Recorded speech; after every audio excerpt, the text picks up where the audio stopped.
love what a patriot he is. I love that he really took the politics out of everything, just said, I'm doing this because what a unique, remarkable thing, what a remarkable event in our nation's 250th year. And he did a great job. He's a great singer. He's a great musician. So props and kudos to him. Yeah. By the way, David, I challenge you to a no holds bar fight. But if you kick me, I'm suing you. No, I'm not taking up any more of your challenges. This jacket is challenge enough. I'm done. The jacket is now going to be retired in the Brody Hall of Fame that has 0 items, by the way. But this will be the first, for sure. The Knicks, long live the Knicks. This is my Knicks. Look, you guys know. All right, we got to run. War Room. I've heard of that show. It's a great one, and it's up next. Au revoir. As we like to say here, go boldly, everybody. Go boldly.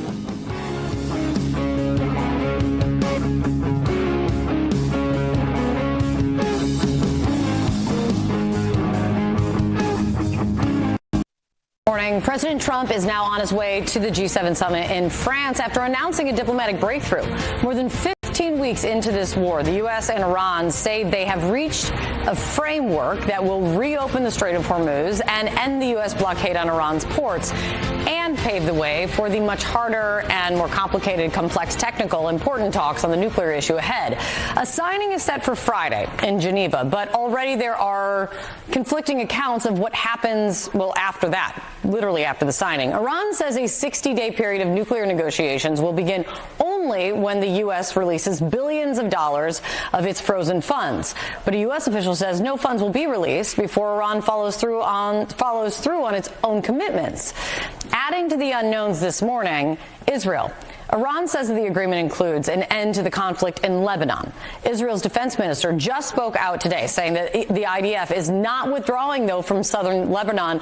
And just before the agreement was announced, Israel hit Beirut.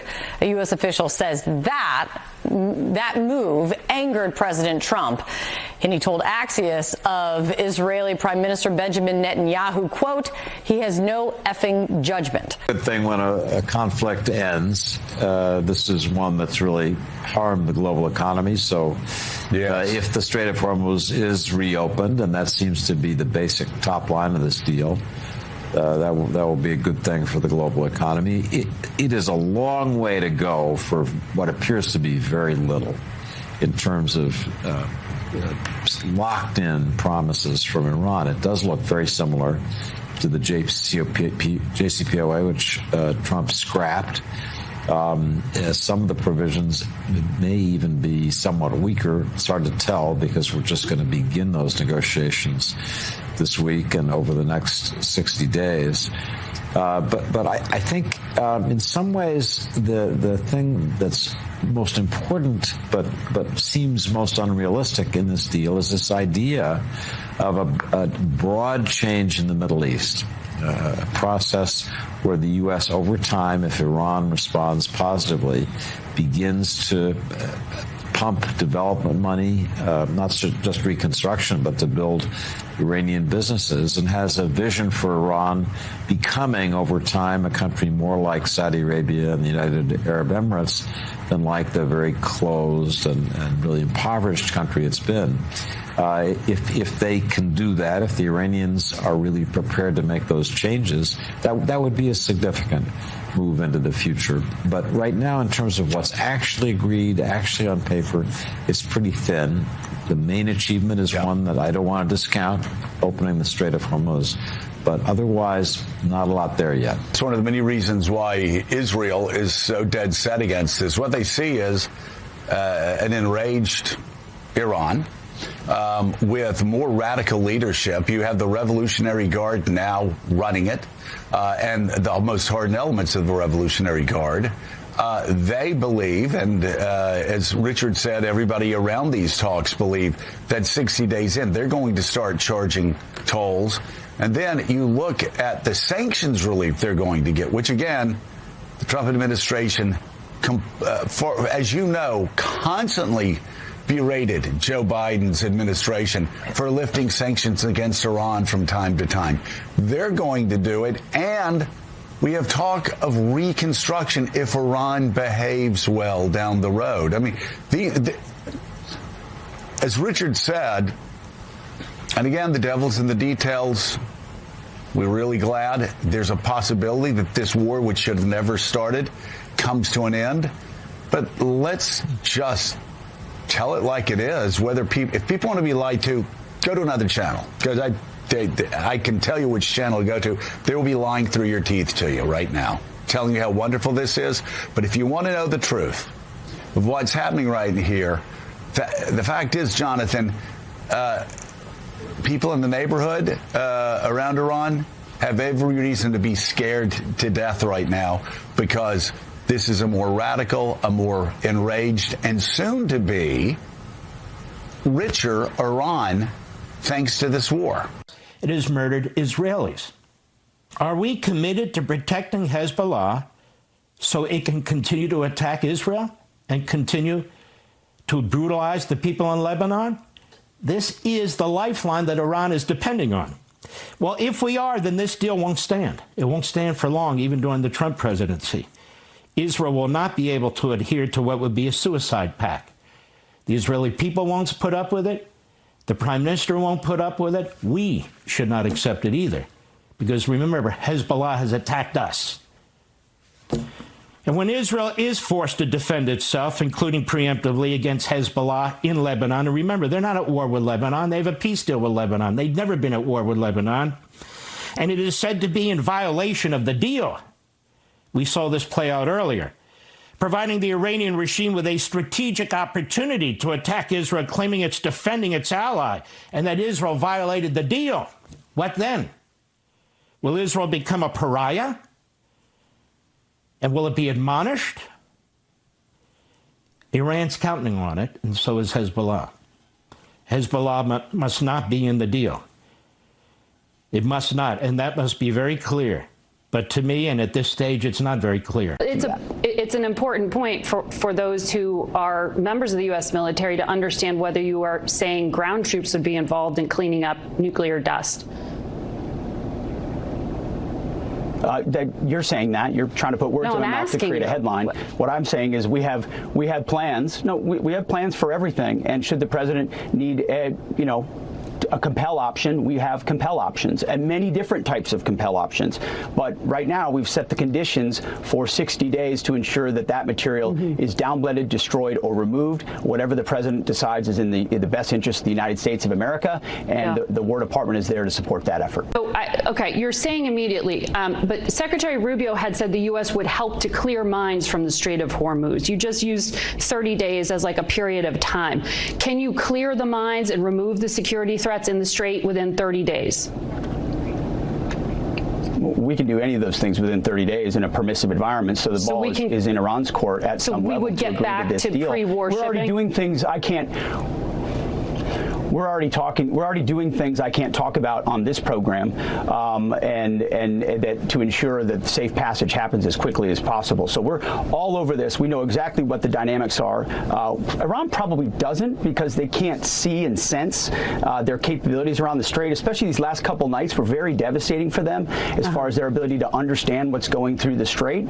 So if they have capabilities and can do it, great. If not, if international partners who've said they want to step up and contribute, great. But once this deal is signed, our expectation is that Iran will stop shooting, drones at commercial shipping. It's been them shooting at shipping the entire time. Yeah, they did that just on Friday. And in fact, a drone collided with an Apache helicopter last week. They fired drones into Bahrain. They fired missiles at a U.S. base in Jordan just a few days ago. They still have the capacity to hurt our friends and partners. And that's why you have to deal with these folks with strength and not just ask them at the table. And it's the military strength that compelled them to this point where they're making a deal which will be great for the security of the United States of America. And that's why this is such a big moment. And only President Trump's strength and clarity of mission to say no nuclear weapon will ensure that now and underneath the MOU, the terms are set that are performance-based for Iran to ensure that they never get a nuclear weapon. That's what. Well, I think Netanyahu,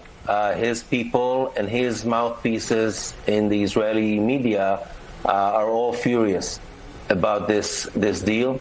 The Israeli ambassador to Washington, Yechiel Leiter, has been making phone calls to members of Congress, telling them how much Netanyahu is concerned and disappointed about this deal. One of Netanyahu's key mouthpieces in the Israeli press. A guy called Inoon Magal wrote on X a, super strong post where he called the U.S. negotiators, Steve Witkoff and Jared Kushner, Jew boys. He called Vice President Vance scum. He said they're working for Qatar and the other Gulf countries.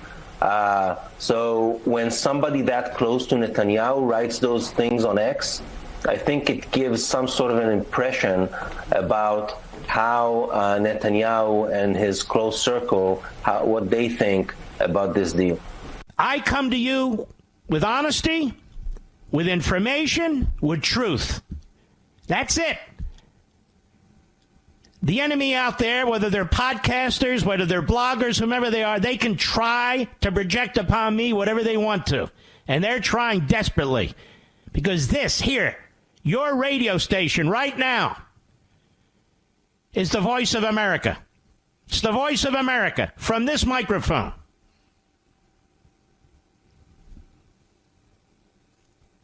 America is not Piers Morgan, who lives in Britain and won't even defend his own country.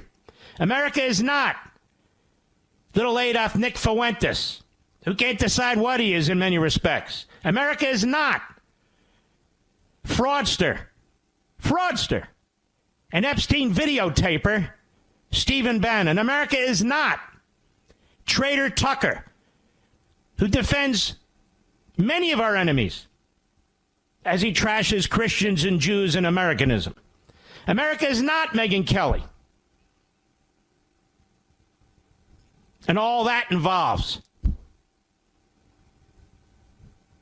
bunch of psychos. I understand why they don't like me. I understand why they attack me. I don't care. I'm a big boy. I'm tough. Trust me. They don't want to be exposed. Monday, 15 June, the year of our Lord, 2026. No better way to start off a week than Tel Aviv Levin telling us that he is the voice of America in back of that radio microphone. Welcome. Of course, we need to, and we're going to break it all down for you this morning. This a memorandum of understanding, the interim deal that will lead to a full negotiation for the next 60 days. And we've got Kurt Mills, Rabbi Walecki, Captain Fennell, and, of course, the great Eric Bolling to do all that. Tomorrow we're going to have Sam Faddis and hopefully Brandon Weichert and more. We're going to pack this entire week with people making sure they go there. On the in the there, right there, the screen. We put up on the whole screen. That's the president has landed. Talk about a beast. The fight night at the White House, I don't think concluded until 2 a.m. The president left Andrews Air Force Base at 3:15. He went right from the fights. I mean, they're getting on Trump for being 80 years old. How many 80-year-old guys stay up all night, watch fights, and then go take a red eye? Goes to the airport without sleep to take a red eye. The only thing I will tell you about Washington, D.C. is approximately 2 o'clock in the morning. It sounded like the War of 1812. You felt the district was under bombardment. Maybe the MAGA forces decided to move in and really take over, but it was just the fireworks coming after the fight. You got to say about President Trump on his birthday, heck, it's 2 o'clock in the morning. Of course we have to have the fireworks. It's just because the rain backed us off a little bit. Anyway, the president's right there at the G7. I think Scott Bessent is in London, right? I don't know. Is Scott Bessent working out a deal to buy Diego Garcia? Who knows? Or maybe talking about Anthropic. There's so much to get into today, and we're going to get into all of it. Eric Bolling is going to join me first. We're going to break all this down and talk about the economy, talk about the impact of all of this. Peter Navarro, we've got a Fed meeting tomorrow. Peter Navarro, we can't cram it in this morning, so Peter's going to join us this evening, I think, in the 5 o'clock hour. We're going to go through the Fed meeting tomorrow about the raising of rates. I want to thank our sponsors at Birch Gold. I don't have my book. Oh, my The End of the Dollar Empire. No, I've left it I got a couple, but I leave them at various locations. Birchgold.com. They've got a special on right now. I want to make sure everybody takes advantage of it. They give you a free silver ounce called a round. It's not a coin. This is a round for qualifying purchases. So you get a free 1 ounce round with qualifying purchases. Here's probably the best way to get access to Philip Patrick and the team is take your phone out and text Bannon. That would be me at 989898. Get access to Philip Patrick and team. You talk to him about everything going on. If we have time today, we're also going to break down the massive historic public offering that took place on Friday. We will get to this and talk about why the retail investors, I think, came in for $150 million. Why they gave the MOOCs the access to the deal of the century, maybe deal of eternity. We're going to take a short commercial break. We're going to go back. The president is now in Geneva for the G7. Eric Bolling on deck in the war room.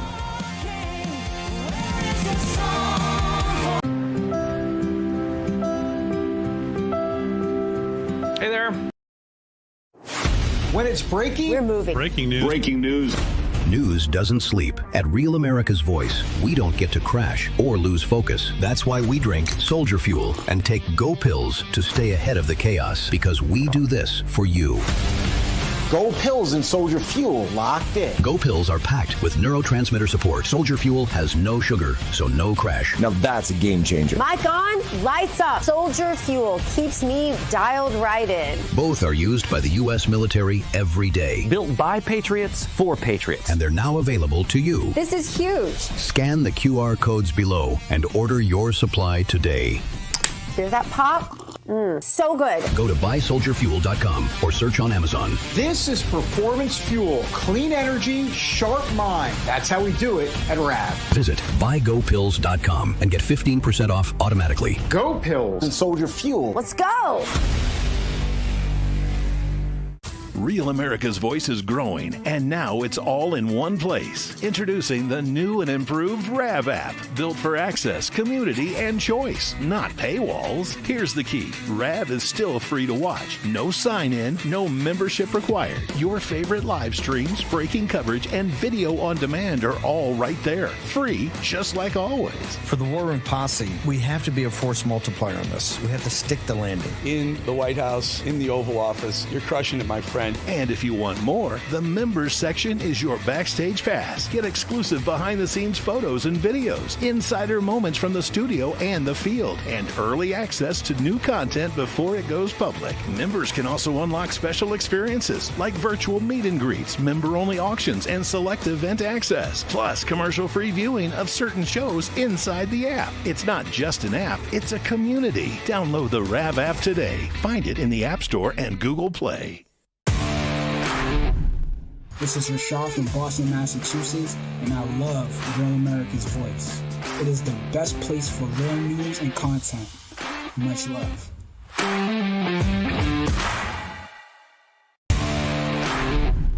Hi, I'm Bridgie.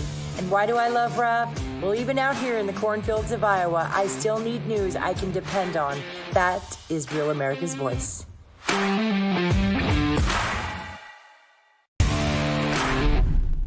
Hey y'all, it's Nancy from Texas. Real America's Voice gives us truth, not propaganda, and we need that. Thank you so much.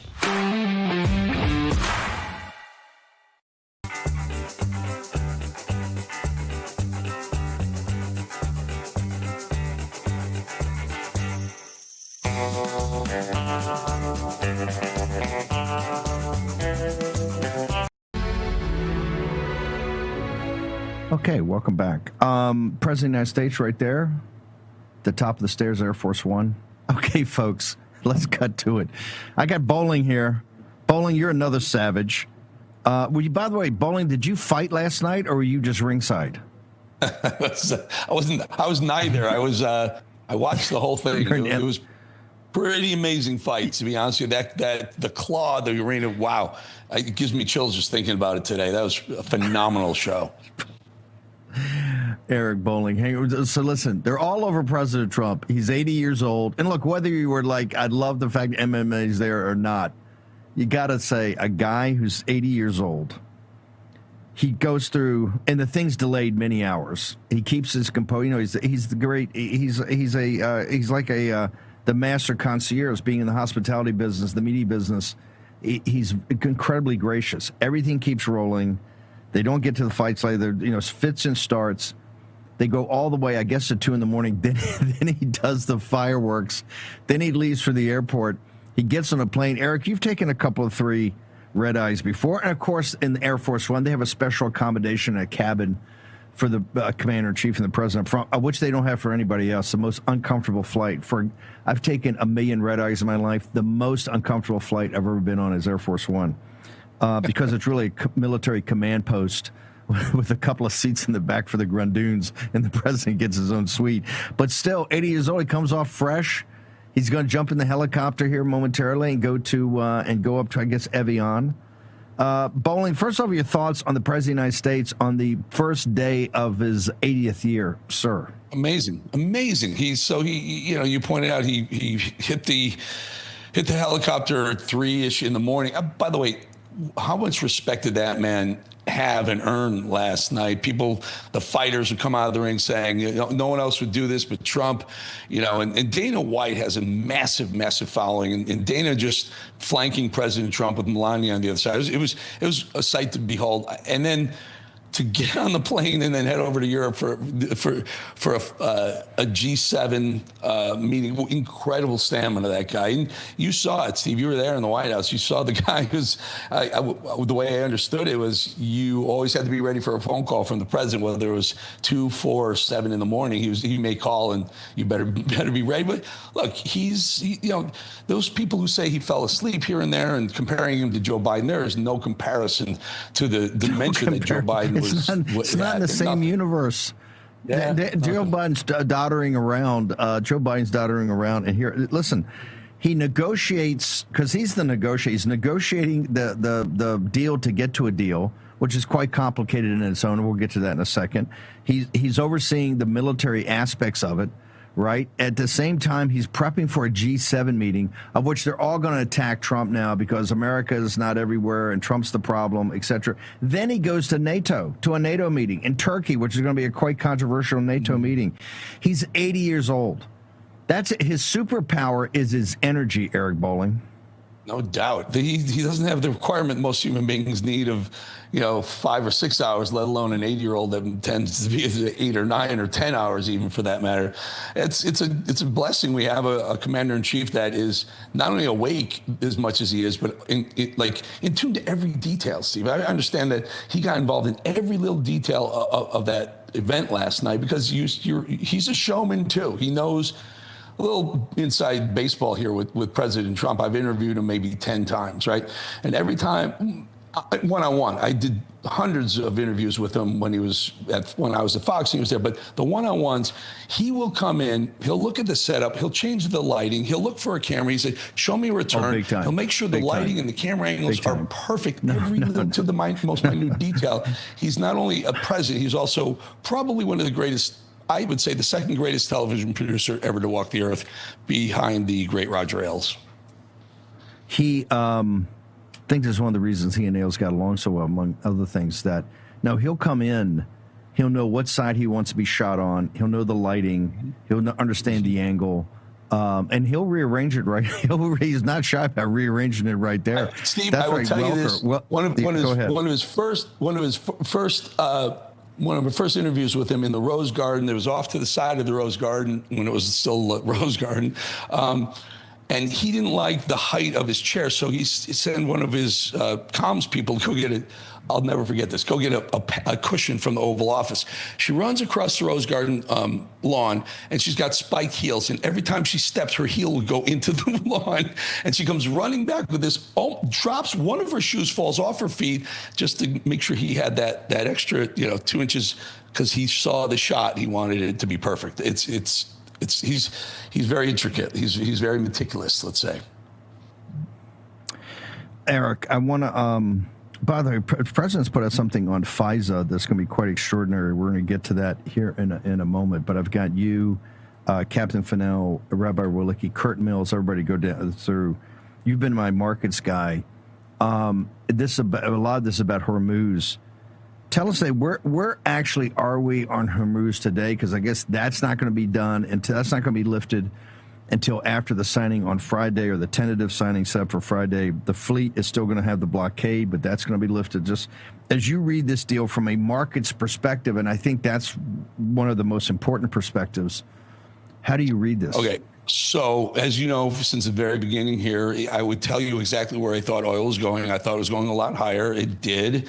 And I told you that I have a short position in oil all the way up, and I was losing money all the way up. I'm cashing out right now because oil dropped from 105 or so early in the week, last week, to now $80 a barrel right now. It may go a little bit lower, but I'm nervous about this, Steve. I'm nervous about what we're playing Mark Levin there a little bit. I'm nervous about. There's a chance Israel could spark up more tensions. There's a chance Hezbollah could maybe put a bullet through this deal, so to speak, by hitting Israel and just making the Middle East tension flare up again. And who knows what the Iranians are going to do. They're crazy SOBs.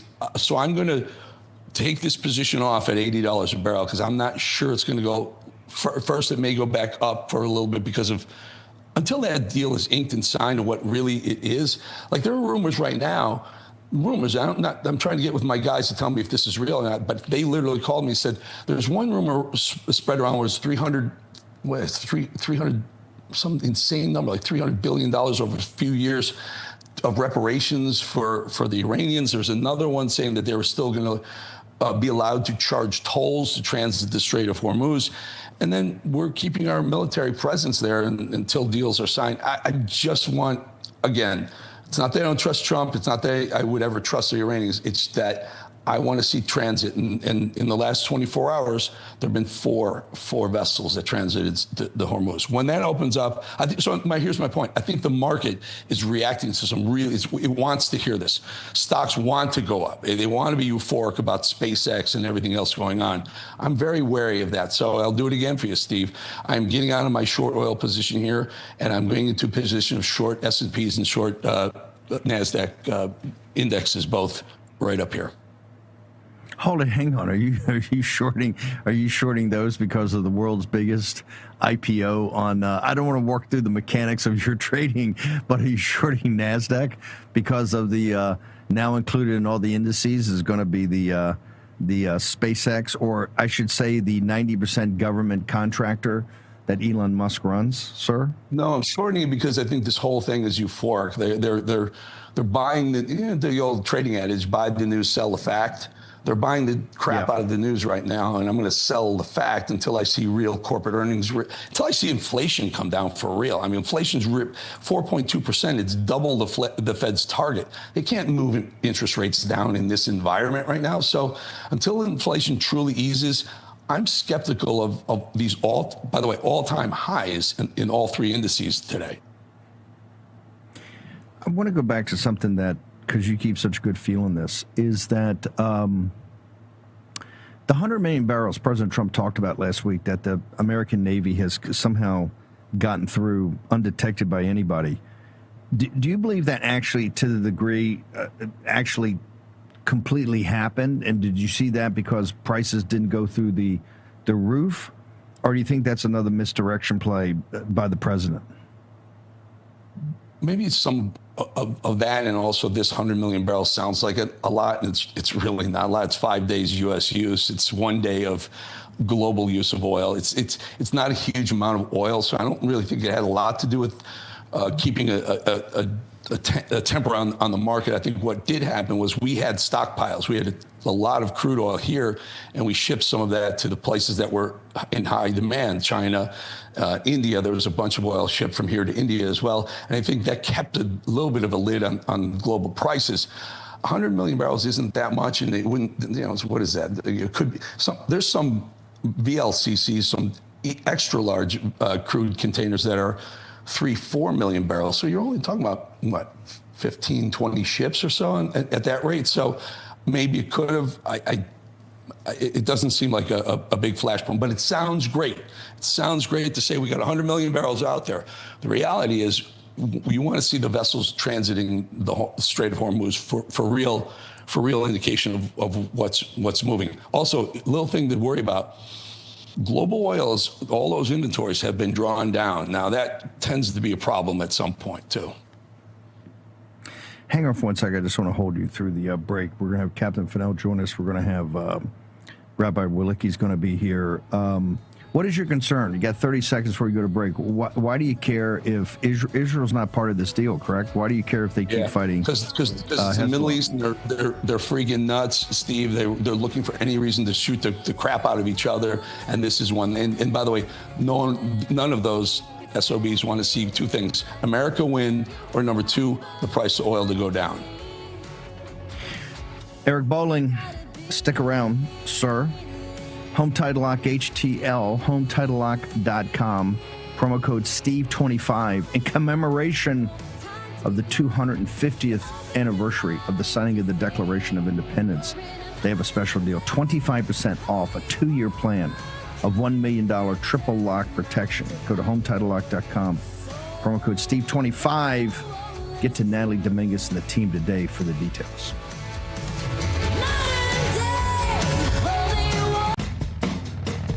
Old school online security tools leave you half. Fatherhood is under attack in America. 1 in 4 kids is growing up without a father. We've replaced fathers with bureaucrats, and the results are a disaster for our kids and our country. I'm John Popola, host of Dad Saves America and CEO of Emergent Order Foundation. I like to say Emergent Order Foundation is what it would look like if Warner Brothers and PBS had a baby that actually loved America. We're a studio on a mission to defend the family and to call men back to the responsibility, strength, and sacrifice that fatherhood demands. The family is the last line of defense against a radical agenda that wants to rewrite everything from truth and tradition to gender and God. We're raising a new generation of men, not victims, not activists, but fathers and protectors. Join the mission, support the movement. Visit dsa-rav.com today to take a stand for fatherhood and the American family. Hi, my name is Tracy L. from Arizona. I don't stink around in the kitchen when it comes to the news. I watch Real America's Voice, which always serves accurate and reliable updates that are on point with their amazing hosts. So don't find yourself in a pickle by tuning into the fake news. Stick with Real America's Voice.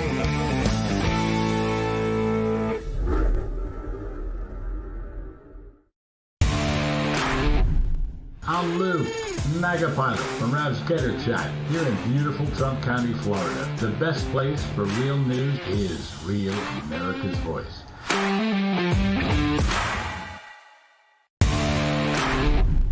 Hey guys, my name is Jeff. I'm from Massachusetts. I love Rav because of the free speech and the political wranglings that go on in the chat every day.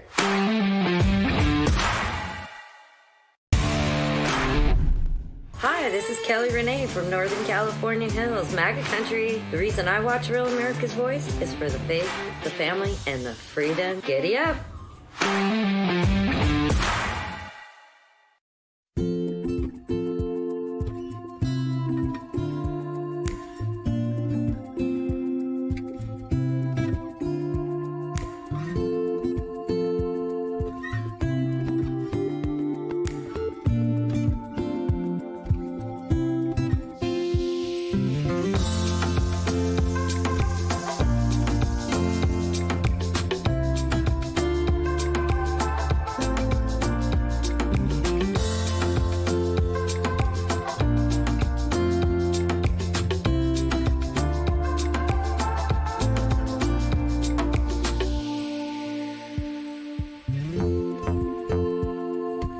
Hitler and Vladimir Lenin.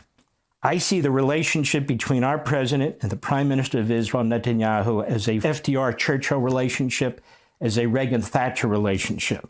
History will write us of a Trump-Netanyahu relationship. I continue to believe that we should finish the spectacular military achievements we have won, arm the Iranian people, and get it over with. I truly do. The mass murdering death cult that is the Iranian regime is not going to commit suicide. It's not going to do, through diplomatic means, what we want it to do. It's just not. I fear what happens 5, 10, 15, 20 years from now, where our children and grandchildren are going to have to do what our generation must do. It's our generation's obligation. The regime is the warmonger. We are the freedom lovers. This is our 250th year of independence. Our great founders show us the way, and I believe firmly our president is the man not only of the hour, but of history. Congress is going to review it, because that's not discussed either. Yes, Congress will have to look at this. And most importantly, they're going to look at whether this deal can be upheld, I suspect. Now, this should be treated as a treaty under the Constitution for we constitutional conservatives. But Obama and Congress... Oh, my Lord. Tel Aviv Levin, loving up on President Trump, but guess what? As soon as Netanyahu's dialed out, now it's got to go to Congress. Now it's a treaty. Get that last segment. I want to play that again. Can we do that? And let's get it right. I just want to play it starting in Congress. So, Tel Aviv Levin, been loving up on President Trump, greatest president in history. As soon as he cuts a deal, that Netanyahu doesn't like and won't go along with, all of a sudden Congress has reviewed. Has Tel Aviv Levin said that the entire time we've been at this thing? No, he has not, because we monitor Tel Aviv Levin, and we want to give him a big platform. We want to make sure everybody hears, unexpurgated, what he exactly has to say. Let's play this one more time. Congress is going to review it, because that's not discussed either. Yes, Congress will have to look at this. And most importantly, they're going to look at whether this deal can be upheld, I suspect.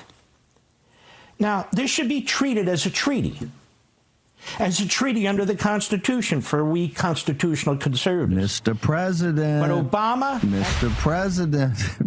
President. I think we're getting this clip over to the White House. Mr. President, Tel Aviv Levin, your bestie, all of a sudden he wants Congress. Why do they want Congress? I don't know. Would have nothing to do with AIPAC money, would it?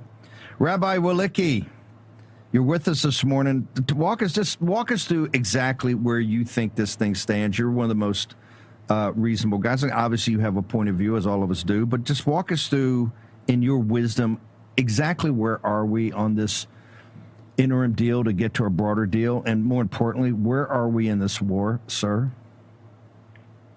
Well, Steve, I remember some conversations we had on War Room around the beginning of this or in the days leading up to it, where I kept reminding us that the U.S. and Israel do not have the same interests. And people who pretend that they do, like Mark Levin, and I'm talking from the Israel side. I'm sitting in Israel. I live in Israel. My kids fight in the Israeli army. I served in the Israeli army. That is where my concern is. I immigrated to this country.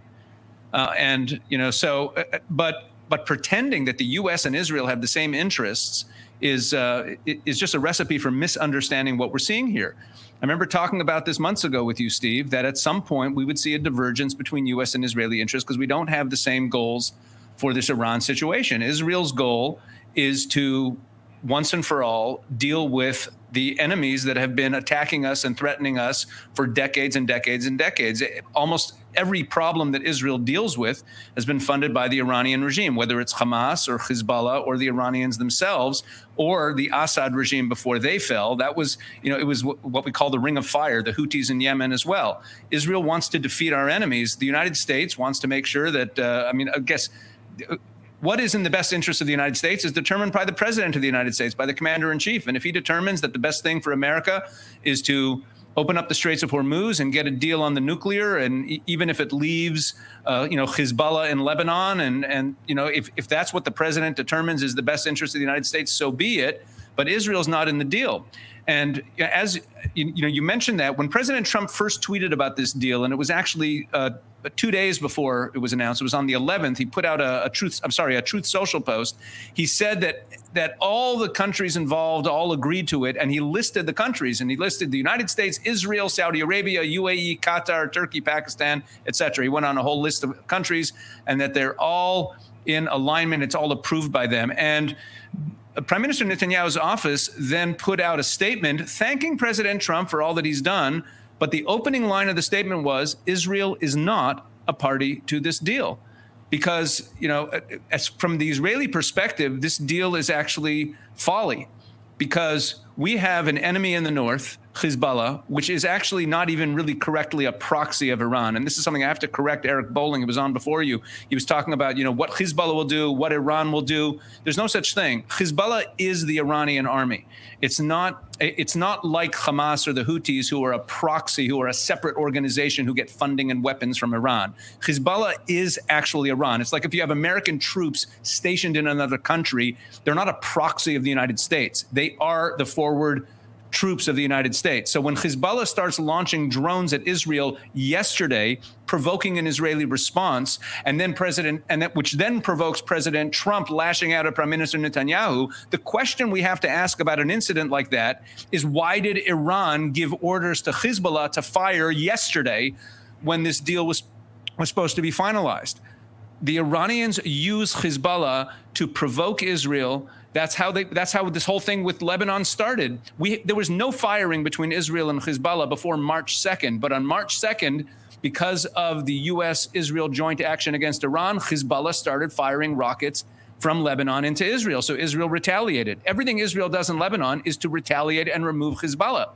And what's more, by telling Israel to hold back in Lebanon, what we're doing is we're allowing Hezbollah to remain. We're making it far more difficult for the Lebanese government or the Israelis to get rid of Hezbollah, which is one of the stated goals officially here, that we're supposed to disarm Hezbollah and get them out of there so that the country of Lebanon could actually have its sovereignty back after decades of being occupied by the Iranian regime and being used as a basis to launch terrorism into Israel. So unfortunately, by trying to restrain the Israelis from attacking Hezbollah right now, President Trump is actually throwing a lifeline to Hezbollah. So the Israelis want no part of this. Now, let me talk politics here, Steve. We have the elections coming up, and there's a fascinating dynamic that has developed.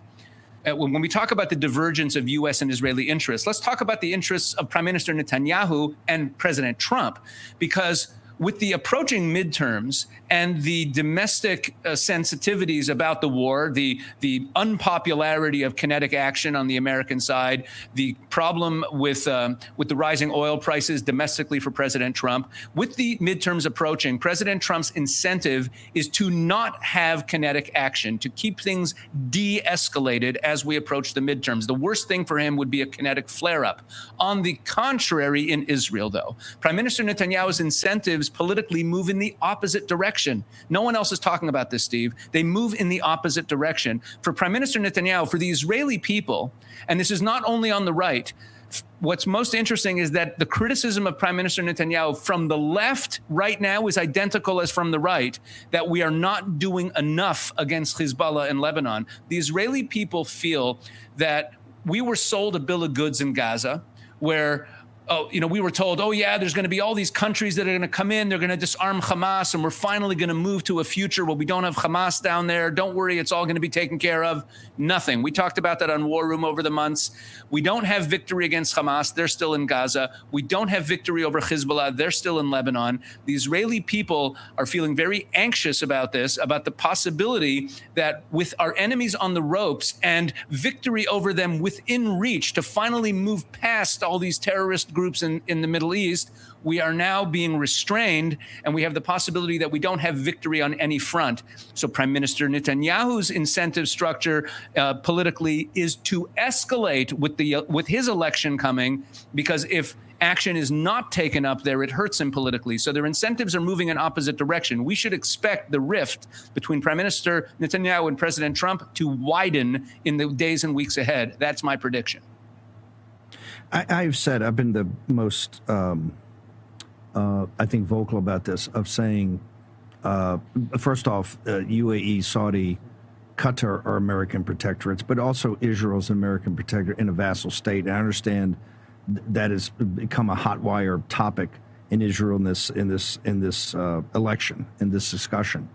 Do you believe, as one of the observers I think gets it right about Israel the large majority of the time, that this is the beginning of this break, that you won't be able to have even a scintilla of evidence going forward that Israel's a protectorate of the United States, that Israel's actually going to have its sovereignty. If that sovereignty means, breaking the relationship they have today and go to a different relationship, but that they can fight on and they can take on Hamas. There's no border peace. There's no Turkey providing security in Gaza. There's no Qatar underwriting it. You guys are full on in southern Lebanon, all the way up to Beirut, taking on Hezbollah. But you got to do what you got to do as a sovereign nation, sir. That's where things are moving in Israel. And that's what these attacks on the Dahiya and Beirut yesterday in response to Hezbollah firing drones at our northern border. And let me be even more accurate. In response to Iran firing drones at our northern border towns. Remember, Hezbollah is Iran. So yesterday we have, in the midst of all this, where Iran is saying they want de-escalation in Lebanon, they provoke Israel. When Prime Minister Netanyahu did not heed President Trump's request to not respond, which I thought was an immoral request. It was absurd. We have drones being fired at civilian towns, and because no one got killed, we shouldn't do anything about it? Hang over a second. That's pretty harsh coming from you. You believe the Commander-in-Chief, the President of the United States, who's probably done more in relationship for Israel than any American president, you think he gave an immoral request? Well, it was unwise. I mean, think about this. We're getting attacked by Hezbollah drones being fired at civilian towns. Families in their bomb shelters. People have been killed by these drones. People hear drone, they don't understand what this is. It's basically like a missile that you can control. They move very fast. They have an explosive tip on them, and they kill people. And we've had many casualties over the last 2 months during this supposed ceasefire from these drones being fired into our towns. And there were drones fired in yesterday morning by Hezbollah. And let's remember, the chain of command of Hezbollah starts in Tehran. So we have the Iranians firing drones at us in the morning. And the purpose of that, it's great game theory by the Iranians, because either Israel retaliates and then they can blame it on Trump and say, hey, you were complicit, or Trump tells Israel not to retaliate, and then either it turns into a widening rift between Trump and Netanyahu, which serves the Iranian interest, or Netanyahu listens to Trump, and that shows that the Iranians can then say, you see, we were able to fire on Israel with impunity and restrain them. It was a brilliant play by the Iranians, and I think that President Trump fell into this trap because he wants the deal. So listen, I love President Trump. I can't imagine the dystopian hell we'd be living in if Kamala Harris had won. He's done amazing things for Israel, but we have to be clear-eyed about this current situation. The desire for a deal has clouded his judgment about the Middle East. You cannot allow these people to attack us with impunity. Hang on for 1 second. Just stick right there. You're going to get background. I got Kurt Mills. I got Kemp now, but I got to go to Eric Bolling. And Eric, I know you got to bounce. We've got the president's helicopter now coming in. I think it's to Evian where the G7 is going to take place. Eric Bolling, given what you just heard Rabbi Walicki say, I think quite prescient about the divergence of strategic objectives and goals here in all clarity. What is your sense of the holding of this deal, and what do you think is going to happen to oil markets? Because I get a sense from the Israelis that, hey, game on, we're going to fight this out, and nobody's going to tell us what to do. Sir. So I think by the way, great assessment by the rabbi.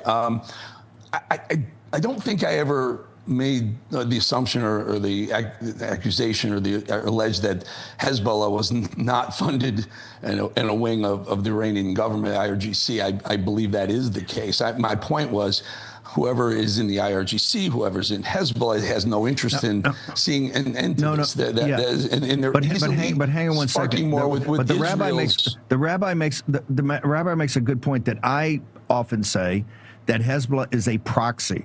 So it's kind of independent, but yet it is funded the army. He's saying, no, you guys misread this. They're the forward deployed. I don't think so. They're the forward deployed of the Iranian army. Much more direct control. I think it's because it's like saying Hamas and Hezbollah are proxies. He's saying no. Hamas, we could argue, because I think they get their money from Qatar.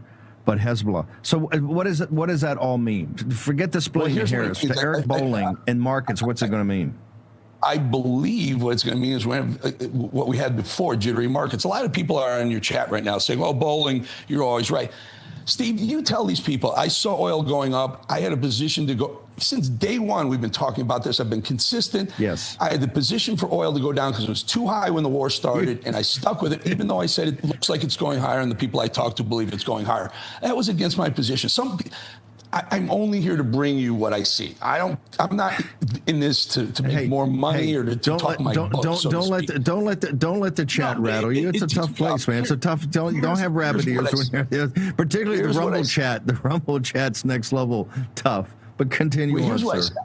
I see the Fed's hands tied to lower interest rates, which would be great for the economy, great for the market, great for midterm elections, but they can't do it at 4.2% inflation. Never going to happen. They just cannot lower rates right now, so they'll stay elevated. Powell Navarro is going to be on here tonight. Talk about it. You got Powell in there. Hell, he's going to push to raise rates. What do you mean cut rates? Powell's going to push that renegade group is going to push to raise it. Navarro will tell you it is a vote at the Fed level, but it's generally what the Fed chairman wants, and that usually gets into a rarity to override the Fed chairman. So I think Walsh is going to be a little bit reluctant to lower rates, and if he's smart, he'll be reluctant to raise rates. I'm sure Powell will be telling him he should have raised rates a long time ago. He should turn to Powell and say, you know what, Jerome, where were you when inflation went to 9.2%? You weren't raising rates. You were holding tight at 7, 8, and 9%. I mean, they're such hypocrites. Powell is such a political animal. So I think rates remain high. I am not confident in the equities market right now. And as I told you, I was short oil. I got out of 2/3 of my oil position right now because I'm worried that either Israel or Hezbollah, call them Iran, whatever you want to call it, proxy, a wing of the... To the resort. They're going to have the G7. They're going to gang up on President Trump. Oh, America's not everywhere. America's not doing this. America's not doing that. Of course, and Besson, I think, will join him. I think Besson went over. I think Besson's today in England. I think he's going to join him today. Maybe we'll get into all that. Rabbi Wielicki, the War Room Engine Room, the New York division reminds me in our discussion to say, hey, we just had this big fracas last week on the NDAA where we're merging the defense industrial bases of Israel. And there's an aspect of this deeper that we're merging the basically backroom operations, I guess, of our intelligence operations. So institutionally, the United States and Israel are coming together more, which I adamantly oppose, but it's happening, right? And we're trying to stop it, but it's happening. So how can you have Israel break the vassal state protectorate nature of this relationship, move to its own sovereignty and its own independence, and quite frankly, to go fight a war that you're saying they have to fight and they have to win, particularly the Iranian army of Hezbollah in Lebanon at the same time that we're merging the two operations, sir? Well, the merging of the operations is really the, heading towards the new arrangement post-aid.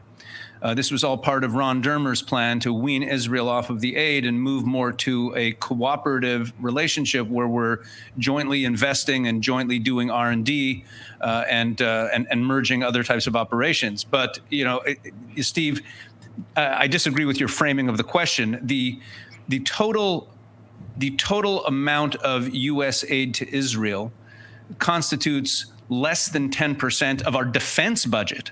Of our national budget, it's tiny. Of our GDP, it's a fraction of a percent. Israel's not a vassal state of the United States. We do get some aid. Far more money is spent by the United States on, the air base in Jordan than anything they give to Israel. So this is just this is just a straw man. Israel's not a vassal state. Israel has sold more weaponry, but they've made 3 times the profit in selling weapons to Germany and Greece over the last 6 months than all the aid they get from the U.S. in a given year. So weaning off the aid is not going to be a big deal.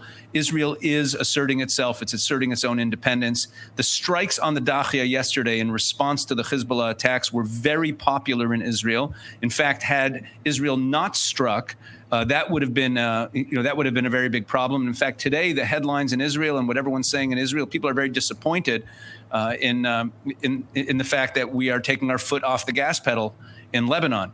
Let's remember, there will only be peace in Lebanon, just like there will only be peace in Gaza if we get rid of these guys. If we get rid of Hezbollah, we get rid of Hamas, and only Israel is willing and able to do it.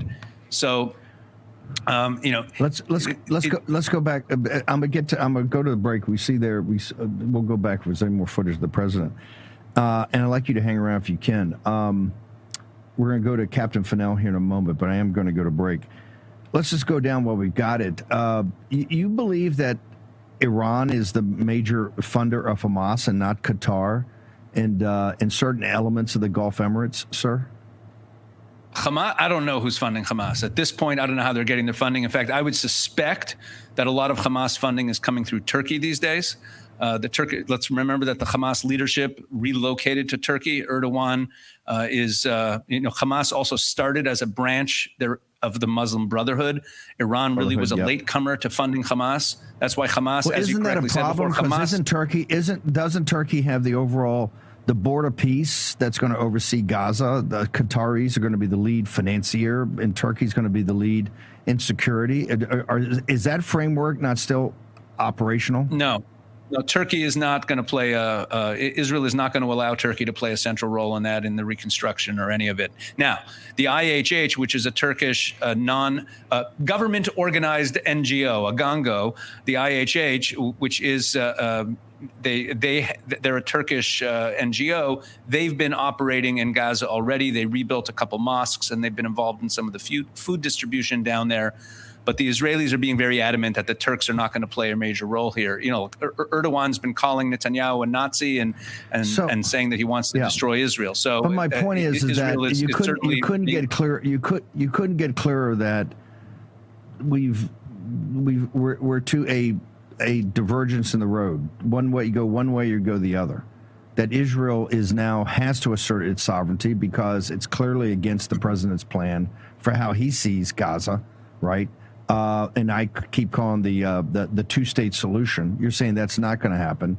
And just politically, it's smart for Netanyahu, but also for the nation of Israel to take on the Iranian proxy/army of Hezbollah and to just fight it out in Lebanon, correct? Well, Israel's not against President Trump's plan. They're for the implementing of the plan as it was written and agreed to. That's the issue here. That 20-point plan, that Gaza plan, at the very first stage of it, after the hostages are released and the Palestinian prisoners are released, Hamas is supposed to be disarmed. And they are not disarmed. They are still in control there. They're still terrorizing their people. They're still, they're still there. And as long as they're there, nothing else in that project, in that 20-point project, and that whole, Jared Kushner PowerPoint, making Gaza look like Boca Raton, Florida, that whole thing, that can't go forward as long as Hamas is there. Israel's in favor of getting rid of Hamas. Better than Boca Raton. Better than Boca Raton. Israel's in favor of getting rid of Hamas. That's what we're in favor of. Hang on. Short break. Kurt Mills, Captain Fennell, the other side.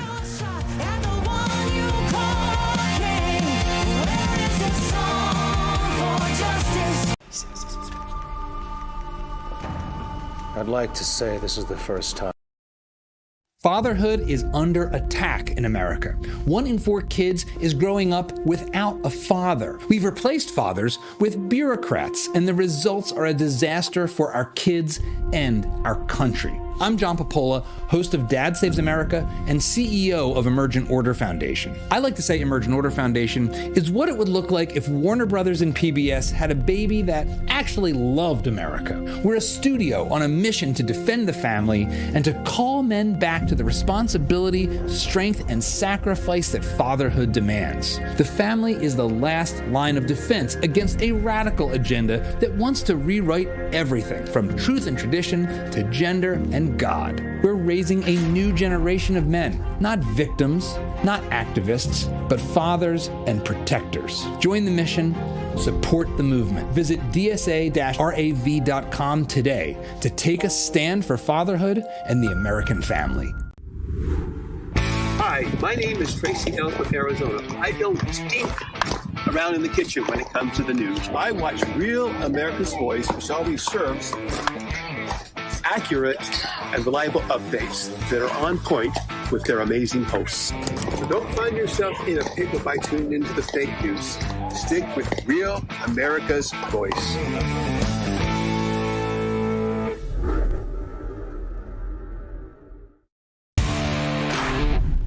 I'm Lou, MAGA pilot from Rav's Gator Chat here in beautiful Trump County, Florida. The best place for real news is Real America's Voice.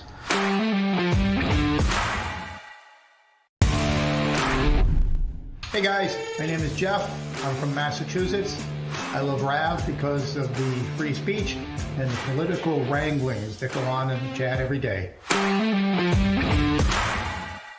Of a dying regime. Pray for our enemies, because we're going medieval on these people. You're just not got a free shot on all these networks lying about the people. The people have had a belly full of it. I know you don't like hearing that. I know you try to do everything in the world to stop that, but you're not going to stop it. It's going to happen. And where do people like that go to share the big lie? MAGA media. I wish in my soul, I wish that any of these people had a conscience. Ask yourself, what is my task and what is my purpose? If that answer is to save my country, this country will be saved. War Room. Here's your host, Stephen K. Bannon. Monday, 15 June, year of our Lord 2026. We're going to see the president in his motorcade here momentarily in France.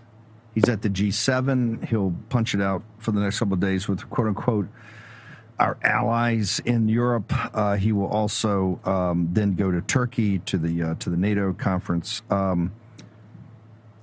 Captain Fennell, if there is a signing of this MOU, if it takes place Friday, which I think is highly problematic, but we'll find out how it works. It looks like right now it's going to be J.D. Vance in some sort of, the vice president with some sort of, it's not exactly the battleship Missouri in Tokyo Harbor on September 5th. The instrument is not an instrument of surrender. You would agree with that, sir?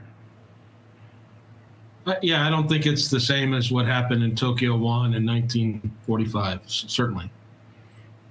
Yeah. So where are we? The American fleet has done its duty far beyond, I think, even what people could anticipate or hope for in the blockade, and at least being ready at the availability to open up Hormuz if they had to do it. Walk us through the military assessment. Where do you think we are, and how is that a predicate to get to this interim agreement? And more importantly, the next 60 days, how it leads to some sort of semi-permanent or permanent agreement, sir? Well, Steve, I mean, ideally, this agreement would be signed on Friday, and they would work through the negotiation points, and we would move on and achieve the goals that the president would have so that we could release the two carrier strike groups, the USS George Bush and the USS Abraham Lincoln, as well as an expeditionary strike group. We have over 13,000 sailors at sea right now in the Middle East off the coasts of Iran. I'd like to see those forces in the Pacific. And I think that's the president's actual end goal, is to get us out of this constant quagmire that we've been in for 30 plus years. Where we're at is, as you said, the U.S. Navy, the U.S. fleet has done an effective job with our blockade since May 5th. We've also done this operation called Project Freedom, which has brought out 125 million, is the statement that was made yesterday, barrels of oil. And I know that Eric, doesn't think that's significant, but I recall Eric saying a few weeks ago that nothing was getting out. So something has been getting out, and we've been able to operate our own, if you will, black, dark fleet to get it out, resources out of the Gulf. So that demonstrates the effectiveness of our campaign during Epic Fury, where we launched over 13,000 strikes against over 1,200 targets. And, I think Americans are hard pressed sometimes to understand what combat means. And I have a friend of mine who just arrived in Kyiv over the weekend. And last night at 1 o'clock in the morning, he sent me a text and said, I'm running down to the bunker because missiles are raining down on Kyiv from Russia. And he's a guy that's never been in combat, and he's never seen these things. And he was really shocked and amazed at how bad it is. And I don't think Americans truly can appreciate what 40 days of epic fury and all those attacks that went against the Iranian Revolutionary Guard Corps' military and the regular military to destroy their strategic surface-to-air missiles, their naval forces, their air forces, and other key and critical military-industrial complex capabilities. And we did a really hell of a job, not just our Navy, but it was a joint force. But I agree with you. The Navy was one of the lead components on a lot of this. And then here we were last weekend, another 2 days of strikes, 49 TLAMs on the 11th, to remind, the leadership in Tehran, hey, if you don't come to the table, we still have this, as Secretary of War Hegseth said, we have these compel options. So as long as our 13,000 sailors on 2 carrier strike groups and 1 expeditionary strike group and our air forces and army forces still remain in theater, we're going to be able to verify pretty quickly whether or not Iran is complying with the first large item, which is to open the strait. So we'll know if the strait's open or not. And I'll just tell you, in the last hour and a half, the St. Kitts Nevis flagged cargo tanker Kaiser just transited out of the middle of the Strait of Hormuz, right down the middle, and nothing happened to it. So we will be able to know rather quickly whether or not the Iranians are playing games with us. And if they are, I would fully expect that we're going to go back and remind them again. Connecticut. The real hard part, in my sense, is the nuclear. What do you mean hard? Talk to me about that, because we won't even get to discuss that until after we sign this agreement where we agreed to kind of work through things. Why do you think that's a hard part? Well, we all remember what we did with Saddam, 35 years ago, and how hard that was to get that guy to verify anything about what he was doing in his country. The Iranians could play the same kind of games and make it difficult for us to get in. If they do that, my sense from what I heard from the administrations yesterday, from the Sec War and the vice president, is that'll be a non-starter, and we're going to go back to compelling options. So I think the difference will be whether or not we can see if we're moving rather quickly into processes where we get people on the ground to be able to go to these locations and start inspecting and verifying the locations of fissile material. And then the idea of how to get it out, that could take some longer time. But if they stonewall us in the first 30 days and don't let us get in country to look at this stuff, that's going to be a violation, I think, and the president and his team won't accept that. This is the major fundamental difference between what this agreement, this MOU proposes, than JCPOA from the Obama era. This will be based upon verifiable performance metrics. And we can laugh at that. We can say, oh, that's not going to happen. But the language is very clear. It's performance-based. And Iranian press isn't saying that. Iranians aren't going to put that out to their people. Clearly, they're not going to say that. The Iranian media is very blunt. This is a capitulation of the United States. The United States lost, and they're capitulating. They're not shy about this. People should understand that. In Iran, you get a very different take. This is full capitulation. They won everything. They're going to get $24 billion. Maybe they get it over time. They're getting their $24 billion, and they get a $300 billion reconstruction fund that we're not taking money from them to pay for what it cost us, that somehow the United States is going to be involved in maybe not putting in the $300 billion, but setting up a structure for the $300 billion. The Iranian military, the Iranian media could not be more blunt about their take on this. This is a capitulation of the United States, correct? That's their view. That doesn't mean that it's a correct view. The idea that they're just going to get $24 billion as soon as we sign this thing is not what the president and his team have said. So that's where the rubber will meet the road, is whether or not the Iranians, in their minds, were just saying that for propaganda purposes for their own population, or if they're really going to be hardliners on this and say, hey, give us the money or we're not going to do anything. And I tell you, again, it seems very clear that the president will, if they don't start performing to these things that are in this agreement, he's going to go back to the compelling case. And as the Sec War said last night, these strikes over the weekend were revealing, he said, because it demonstrates the Iranians cannot sense or see. And so the fact that we were able to do these operations we were able to conduct Project Freedom to get dark fleet oil out under their noses is all a demonstration of the success of those 40 days of epic fury. So no matter what happens, we have rolled back the Iranian military machine for at least 2 decades. If that alone, that's something of use. Captain Fennell, hang on a second. Let me bring Kurt Mills. Kurt, you missed Rabbi Walicki said, hey, people are confused, and he's been pretty clear that the strategic goals of the Israelis and the Americans have been different from the beginning, that guys like Mark Levin confuse that, but the Israelis have their own strategy, their own focus, and that they're going to now fight out a two-front war against Hamas and particularly Hezbollah in Lebanon, and they're going to fight it out. It makes sense for them. It makes even more political sense for Netanyahu, and the United States is just going to have to live with that, sir.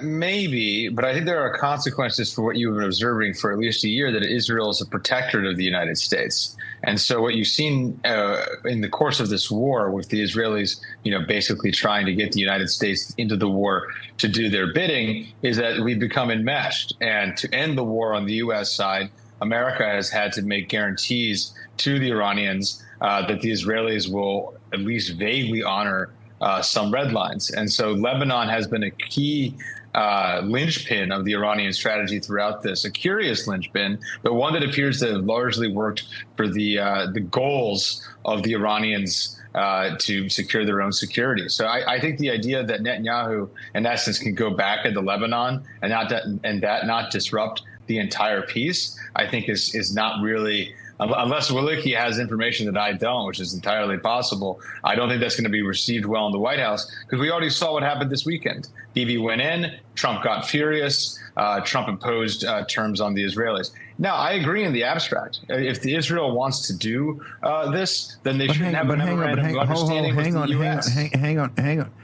I want to make sure that he's saying, hang on, what Rabbi Walicki said is that this just wasn't any attack. This was the Iranians who, Hezbollah is not a proxy. They're really a arm of their military, that these attacks were very deliberate, very focused, and very smart, but had to be responded to. There wasn't an option not to respond to them. In fact, that us try to restrict them might even have been immoral, but at least was strategically and tactically incorrect. Your thoughts? I don't think this has anything to do with the United States. I don't think it matters at all if Hezbollah has control of southern Lebanon. I don't think this affects Americans. I don't think this is what Americans voted for. I think they're not a danger to the United States. Is Hezbollah full of hard Lebanese dudes? Sure. But if the U.S. simply didn't mess in this region, I don't think there's a serious case of blowback. These are not al-Qaeda. These are not ISIS. These are not Sunni millenarian terrorists. I think there's a willful conflation by Israeli intellectuals and authorities to scare Americans into basically getting involved in a civil war, which we have no fair. Hang on a second. Rabbi Walicki, I got about 2 minutes. I got to go to break. Your observations, sir. My observations about what Kurt just said? Or Kurt, and what reality is, if that's not reality. Look, the leader of Hezbollah was appointed in Tehran. Okay, I just want to make sure that this point really gets very clear. The Hezbollah leadership is appointed in Tehran. When the pagers exploded, one of the pagers that exploded was on the body of the Iranian ambassador to Beirut. Okay, this is the Hezbollah leadership. Hezbollah is Iran. It really has little to do with Lebanon, other than the fact that they occupy Lebanon. They've occupied Lebanon since the early 80s. This isn't about a Lebanese civil war. This is about attacks on Israel from the Iranian Revolutionary Guard forces in Lebanon that are now, the Lebanese people are screaming every day to get rid of Hezbollah so that they could live a normal life and have normalized relations with their neighbors. and Israel is seeking the peace of its northern communities. That's what's going on in Lebanon. And to restrain Israel, I think he misunderstood the point that I made when you raised the point that what the Iranians were doing when they were attacking Israel was trying to drive a wedge between the U.S. and Israel. When he says it has nothing to do with Americans, yeah, sure, in theory, what happens in Lebanon has nothing to do with the Americans, but the Iranians were trying to provoke the Israelis so that President Trump would lash out at Prime Minister Netanyahu when Israel responded, which we had to do. That's the point that I was making, and I think it was just a little bit misunderstood there. I just want to make sure that your viewers fully understand that. Okay, hang on. And hang on. I want to say the good. Hang on. Rabbi Licky, Kurt Mills, Captain Fennell, Elizabeth Mitchell's going to join us on a different topic momentarily. We're going to take a short commercial break. We'll return to the war in just a moment. With the 2026 midterms coming at us like a freight train, gun grabbers are licking. Fatherhood is under attack in America. 1 in 4 kids is growing up without a father. We've replaced fathers with bureaucrats, and the results are a disaster for our kids and our country. I'm John Popola, host of Dad Saves America and CEO of Emergent Order Foundation. I like to say Emergent Order Foundation is what it would look like if Warner Brothers and PBS had a baby that actually loved America. We're a studio on a mission to defend the family and to call men back to the responsibility, strength, and sacrifice that fatherhood demands. The family is the last line of defense against a radical agenda that wants to rewrite everything from truth and tradition to gender and God. We're raising a new generation of men, not victims, not activists, but fathers and protectors. Join the mission, support the movement. Visit dsa-rav.com today to take a stand for fatherhood and the American family. Hi, my name is Tracy L. from Arizona. I don't stink around in the kitchen when it comes to the news. I watch Real America's Voice, which always serves accurate and reliable updates that are on point with their amazing hosts. So don't find yourself in a pickle by tuning into the fake news. Stick with Real America's Voice.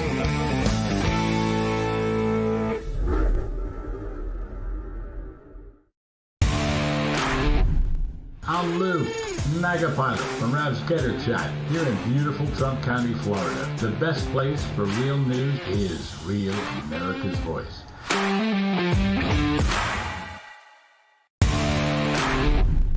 Hey guys, my name is Jeff. I'm from Massachusetts. I love Rav because of the free speech and the political wranglings that go on in the chat every day.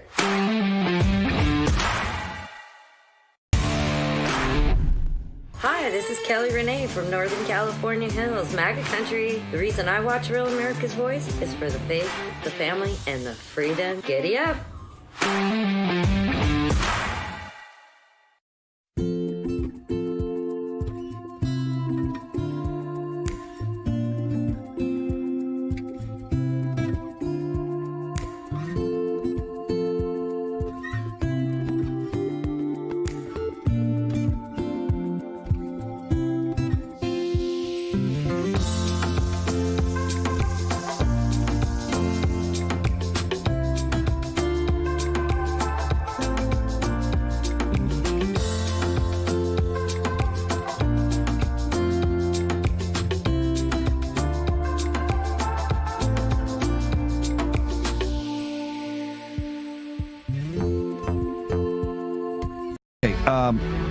JD Vance, I'm going to put it up. I just gave it to Elizabeth. If she can get it to Grace and Mo and get it in the chats, and we'll put it up on my getter later. JD just set it out. There's going to be access to a $300 billion. This is from the vice president. Going to be access to a $300 billion reconstruction fund funded by the Gulf Emirates. Funded by the Gulf Emirates, not the United States, funded by the Gulf Emirates. I don't know what our role is going to be in it, but it is going to be a $300 billion reconstruction. So they're not paying us. Somehow we're going to make sure that they get paid. I'm going to get Kurt back here in a second. Rabbi Wilicki, I think you would agree with me that whatever JD signs or whatever is signed, and Trina Parsi, I still think has got this right. I'm not so sure anything's ever really going to get signed. But what President Trump has structured here is not going to be a signing like on the battleship Missouri in Tokyo Harbor on September 5th of 1945, correct? Why is that? And why are the Persians, and we got to be blunt about this, their media, they're mocking us right now. They say this is a capitulation of the Zionist American empire, sir. Well, first, a little bit of history, Steve. Shiite, we all know the terms Shiite and Sunni, but most Americans, even though they just know there's two groups of Muslims, there's actually more than two, but they don't know what that really means. Shiite Islam's origin story was after Muhammad. There was a power struggle between a couple of his grandsons, and the Shiites basically were massacred. The first Shiites, they were founded by this Imam Ibn Ali, and there was this battle at Karbala that they lost. But they weren't totally destroyed. And the whole ethos of Shiite Islam, one of the key ideas is that when you suffer and when you are up against the man, when you're up against a more powerful foe and you survive and you're not destroyed and you show resilience and you're able to continue on, that's a sign that Allah loves you, and that's a sign that you will ultimately be victorious. They view their very survival as victory. But more than that, if you go back to February 28th, when President Trump stood before the nation, he gave an 8-minute speech laying out the objectives of this war. And he laid out 4 objectives. He said, we're going to destroy their Navy. We're going to destroy their ballistic missile capability. We will destroy their proxy network or their ability to fund the proxies. And we'll make sure that they no longer have an ability to have a nuclear weapon. And then later in the speech, he said to the Islamic Revolutionary Guard Corps, to the IRGC, I say, lay down your weapons or face certain death. And then he turned to the Iranian people in that speech. And he ended off the speech by saying, the hour of your freedom is at hand. Very soon you will be able to take your government back. We're going to create those conditions for you. Now, the Iranian regime, when they saw that speech, get yourself into their heads. What are they thinking? How are we going to survive this onslaught of the Israelis and the Americans? They know that they're not a more powerful military.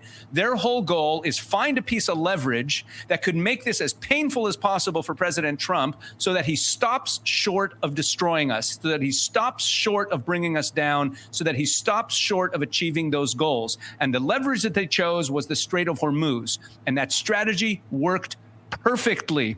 So from their perspective, and I read Iranian state media every single day. I read a number of their outlets. I read the analytical pieces. I read the news stories. And it is very clear exactly what you say. They are declaring victory. They see their resilience and their survival against a foe who vowed to destroy them and bring them down. And the fact that they're not destroyed and that they're still in power and that the Americans backed off. The American Zionist alliance backed off. That, and again, in Shiite culture and in Persian culture, that is the ultimate sign of victory, that you resisted a more powerful foe and you got them to back down. That shows that you are more powerful. Now, Captain Fennell could be right. Oh, just because they frame it that way doesn't mean we need to. Well, it doesn't exactly work that way, because if you've empowered those people, if you've empowered that regime, that also means that in their own culture, in their own country, the people of Iran also interpret it all that way because they come from that culture. They see America as having backed off, and they see President Trump as having either not had the will or not had the ability to carry out his original stated objectives. Now, I'm not saying that that means that President Trump should have stated them or should be carrying them out. The point is that that's how they see it. Hang on. Kurt Mills, your observations on that. Yeah, I mean, I just like that the whole framing is entirely off. I mean, the way of describing Shiite Islam or the Iranian authorities as uniquely interested in survival or uniquely interested in explaining their own position to their own people. The idea that we don't do this ourselves, that we don't want to survive, that we don't valorize resilience. I think this is a human trait, not an Islamic trait or a Muslim trait or a Shia trait. So I'm not really sure what the relevance of that is. As to the actual deal, the $300 billion fund, allegedly, if any of this money ever gets dispersed, as you correctly observed, Steve, will be done by people in the region, where it's their business, where this is already going on. There was an Emirati side deal announced over the weekend. I think it was $25 billion. from the Emiratis to the Iranians, and just reminding everybody, the UAE is among the most hawkish, if not the most hawkish Gulf states, to just get the war over with. I mean, this is good. Remember, this was originally about the nuclear file.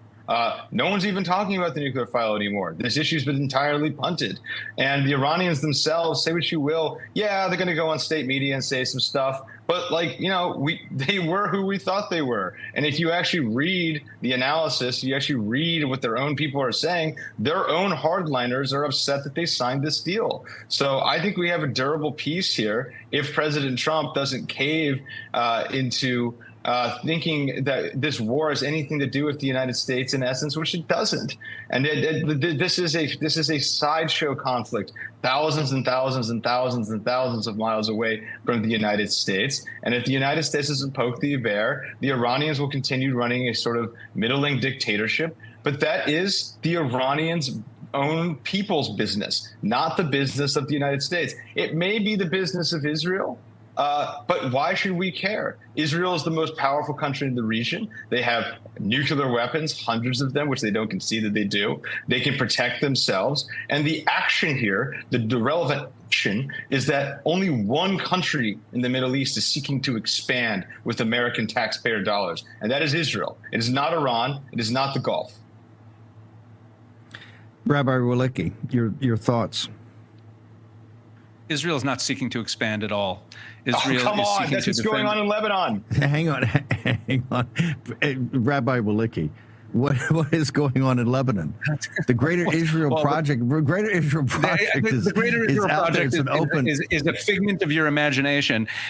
There's no such thing as the Greater Israel Project. Israel seeks to defend its borders, and every single citizen of Israel, it's unbelievable. The only country in the world that has ever surrendered land for peace multiple times is now getting accused of wanting to expand itself.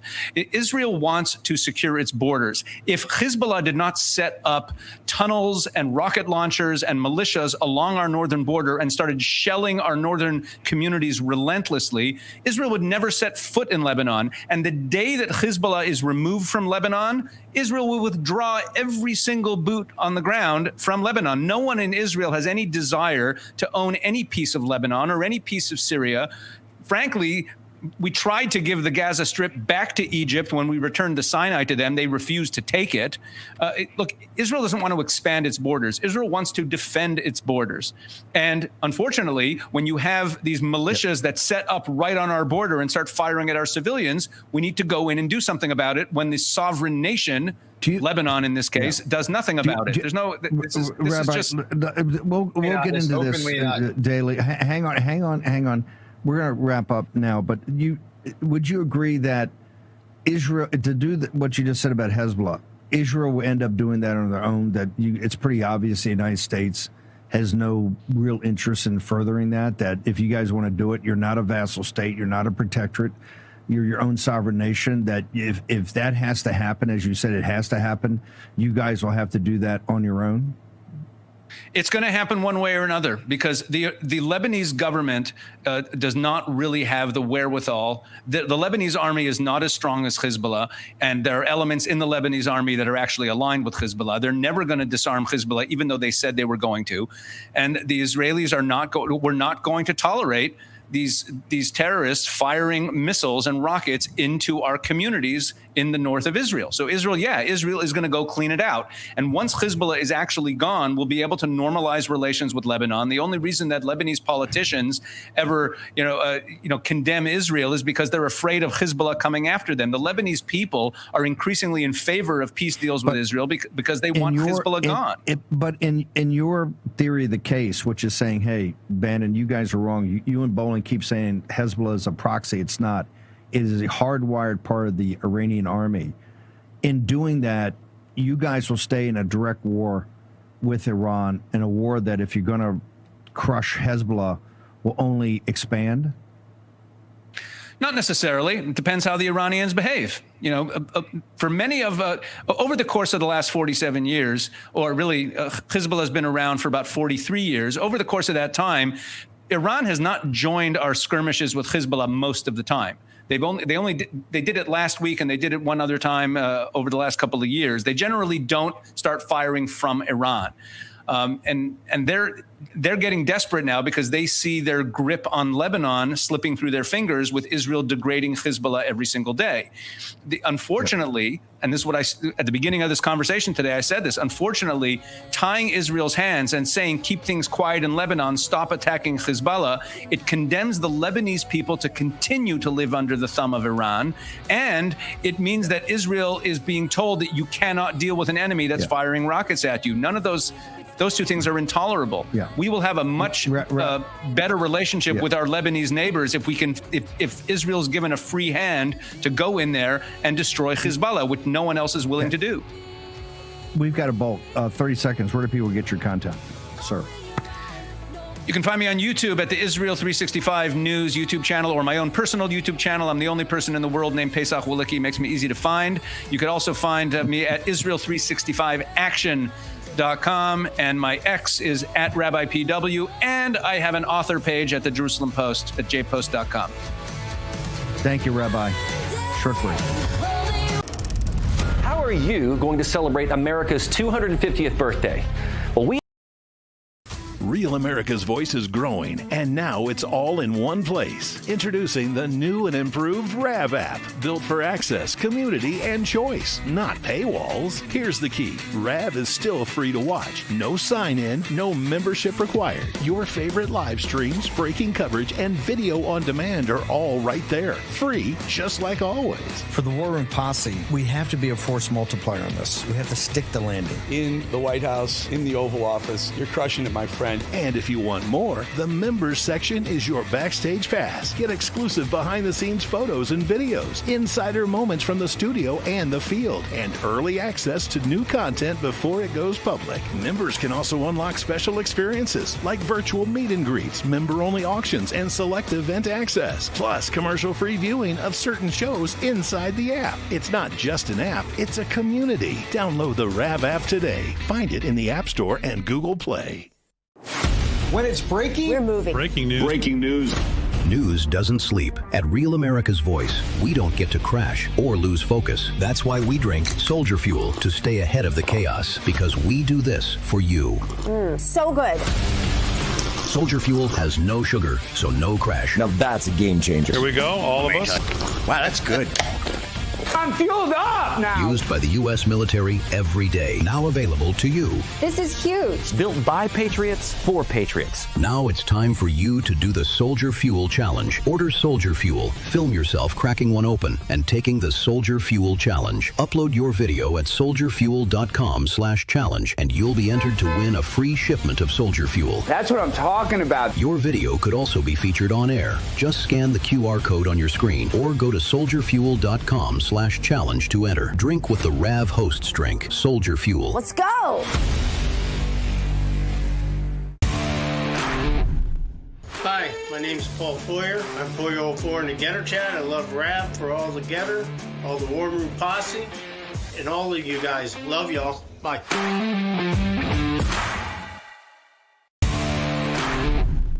I'm Lou, Mega Pilot from Rav's Getter Chat, here in beautiful Trump County, Florida. The best place for real news is Real America's Voice.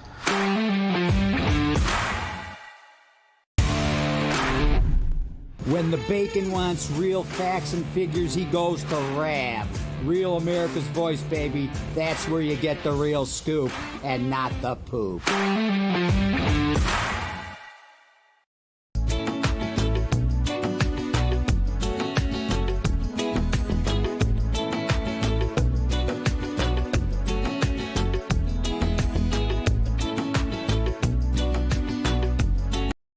We'll have to look at this.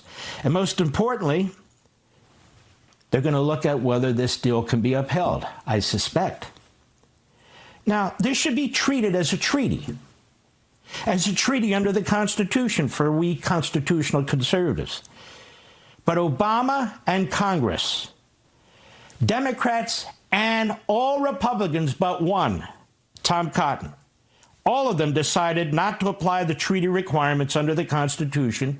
Hang on. Kurt Mills, now Tel Aviv Levin, who's been President Trump's biggest supporter and best friend, and he's the true voice of MAGA, as he tells us every day. Now, Tel Aviv Levin. Levin, this shows you what a total phony you are. Nothing show. Your own words show what a total phony. After saying President Trump is the greatest president unilaterally and keep the War Powers Act, what are you doing now when it diverges? And Wielicki was right. There has been a strategic divergence from the beginning, and he was the one that said guys like Levin cloud this up. Now you've got Levin in all his glory. Now he wants to go to the AIPAC sponsor, the AIPAC affiliated Congress, right? And this gets to the whole thing of the merger, the defense bases, all of it.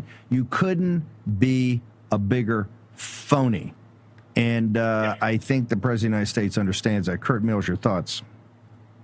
Yeah, I mean, two observations. Number one, I don't like to attack people's appearances almost ever, but I'm losing my mind about this. What is going on with his right flag lapel pin? It gets bigger by the week. It's now effectively a jeweled brooch. I need an investigation of what's going on here. But substantively, you are correct in observing two things with the Congress thing. Number one, he is talking to the president of the United States like he's an imbecile. So he doesn't reference Trump. He just says Obama, Obama, Obama, Obama, Obama. This is not Obama's deal. This is Trump's deal. Secondarily, Congress, and not just Levin, thankfully not in the Congress, Congress is utterly cynical. People like Lindsey Graham. There's no congressional role, as there is in the Constitution, for when a war is declared or a war is all but declared. But all of a sudden, if the president of the United States wants to end military hostilities, then it needs to be subjected to congressional oversight. It's just, this is open, naked, cynical contradiction at its finest. They are treating their viewers like they are dumb. They are treating the president like he is stupid. And I think enough is enough. And the markets today and the reception of the public to this deal is going to be positive, no matter what people want to say about capitulation, surrender. This is a victory for Trump. It's good that we moved on. The United States made the right call here. Kurt, where do people get you over the American Conservative? Thanks. The magazine is www.theamericanconservative.com, founded in 2002 against the Iraq War by Pat Buchanan and others. And you can find my own work at CURTMILLS on X. Thank you, Steve.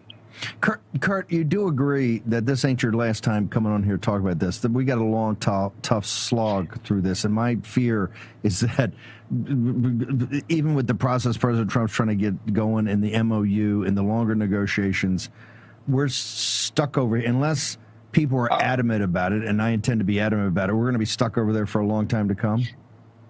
It's the Middle East, man. Nothing new under the sun. Luckily for sickos like us, we can talk about it further. But yes, it's a sideshow to a sideshow, as I said at the National Conservative Convention back in early June of 2025. Kurt Mills, thank you. Captain Fennell, you get the last word here. Where are we in all of this, and what is the importance of the American military in this, sir?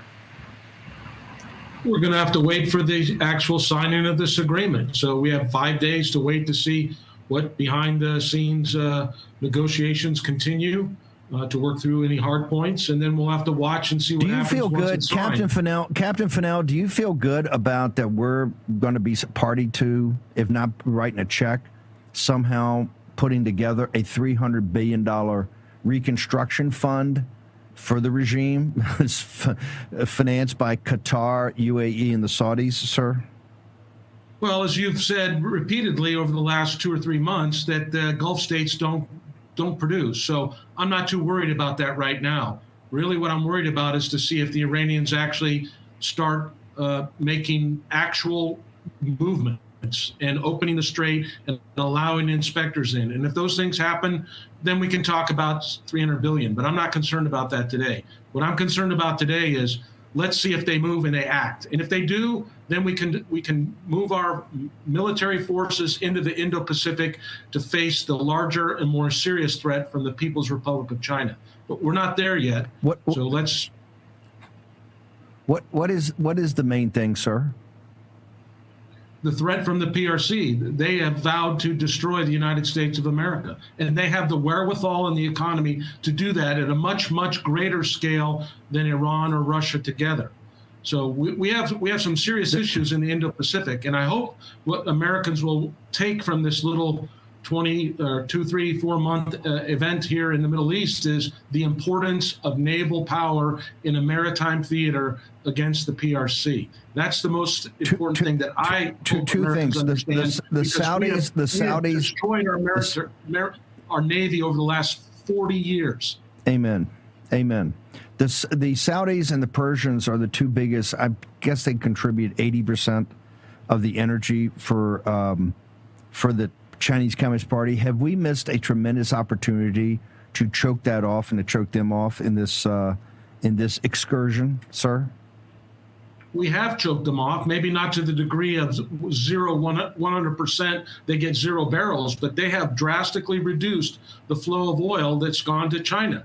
And so, take Venezuela and absolute resolve, and now this operation. China's had their cage rattled by what America's done, and they're in a vulnerable point when it comes to their energy. And we should be remembering that as we go forward. Last thing, Scott, I think Besson's in England today. He's going to join the president at G7. President's there right now. Should the president of the United States authorize Scott Besson to go make a deal with the British and not even, hey, you got a choice. We'll figure out what your price is. We're going to pay it and take Diego Garcia, sir? Yes, we should take all of the Chagos Islands and put those under U.S. sovereign control.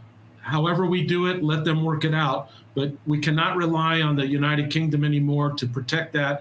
And oh, by the way, so everybody knows, when Epic Fury stopped and the bombing stopped for the last 2 months, American naval forces had to go down to Diego Garcia to get new munitions. Our Navy cannot reload TLAMs at sea. So we have to go down to bases that have TLAMs in storage and load them aboard. And we did that, and that's why we were able to fire more TLAMs this weekend. But we need to make sure that we have this critical outpost. We allowed the Biden administration to give away Afghanistan and Bagram Air Base. We better not give away Chagos and Diego Garcia. Where are your writings? Where can people go to get your writings, Captain? I haven't been writing too much lately, but American greatness when I do. I would like to see, if this deal goes through, I'd like to see the USS Abraham Lincoln go back to her home port on the west coast of the United States via the Taiwan Strait. Amen, brother. Amen. Captain Fennell, thank you. Great minds think alike. Captain Fennell would appreciate during the first term my recommendation for Inauguration Day. Since she had gone and talked smack about us at Davos, my recommendation, as President Trump was taking the oath of office, once his hand came off the Bible, a carrier battle group would go through transit through the Straits of Taiwan. Suck on that, CCP. Didn't happen, but that's okay. As Elizabeth Mitchell over the Daily Signal, magnificent piece. I want to get it up. So, Elizabeth, as young Americans, men and women, are on these carrier battle groups in the North Arabian Sea defending their country, and we've had 13 of our warriors, I think, die in this, killed in action, and many, many more wounded. When they come back to the United States, they don't have the opportunities. One of the reasons is we have hundreds of thousands of foreign students in our universities, and they backdoor into being in those universities is their first step to getting a permanent job here in the United States of America. And there's a lot of folks in the United States of America have had a belly full of this. You've got a brilliant article about all of it.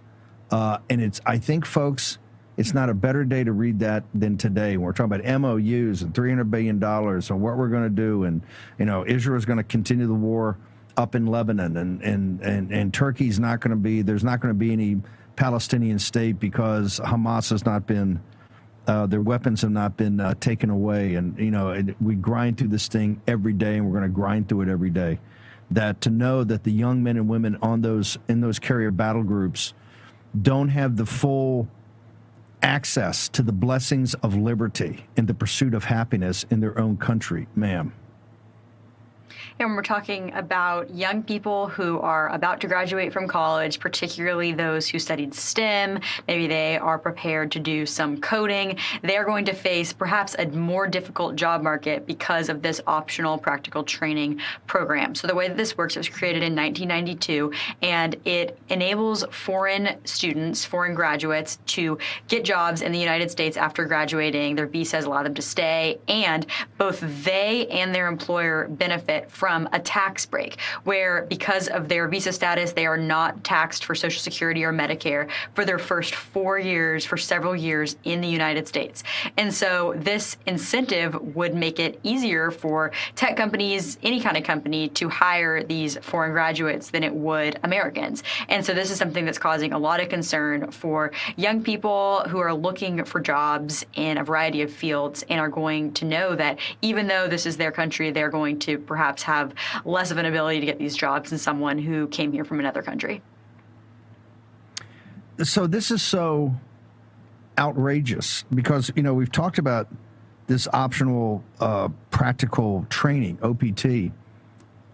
My recommendation, because you're essentially stamping a green card in here to compete with kids, my recommendation is that you give an exit visa. Every graduate, every foreign student in this nation should have an exit visa stamped on their diploma when they pick it up, and give them 30 days to hang out and party with their classmates. That's all fine, right? But they got to go.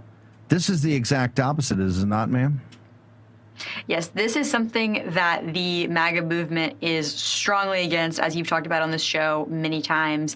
Various Republican Congress members, representatives, senators, a lot of people in the MAGA movement are saying that this program needs to end. Kristi Noem told Senator Jim Banks that she was evaluating the program to see if it's in line with what the congressional intent was, but we have not heard from Secretary Mark Wayne Mullen yet about if he has any intention of doing anything about this program. I've asked the White House, I've asked DHS. I have not heard anything about plans to change this program. All DHS would need to do is create a new rule. This could take as little as 60 days, really. It would depend on the amount of time they use for the comment period, but it would be very simple for DHS to do away with this program. But we have not heard, after a year and a half of the Trump administration, no movement on any OPT, so Congress is taking it into their own hands as they wait.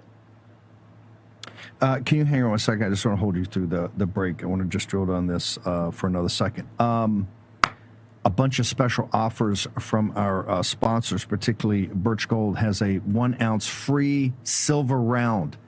It ain't a coin. This is a round, okay? 1 ounce, totally free, up to July 10th with a qualifying purchase. Now, what's a qualifying purchase? That's why you got to contact Birch Gold and find out. Simplest way is to take your phone out and text Bannon, Bannon, that would be me, at 989898. You get access to Philip Patrick and team, plus all of their information about investing in gold and precious metals, that would mean silver. In the age of Trump, Philip Patrick can tell you what's a qualifying purchase for your free 1 ounce silver round, available to 10 July of this year. Hey, just want to say.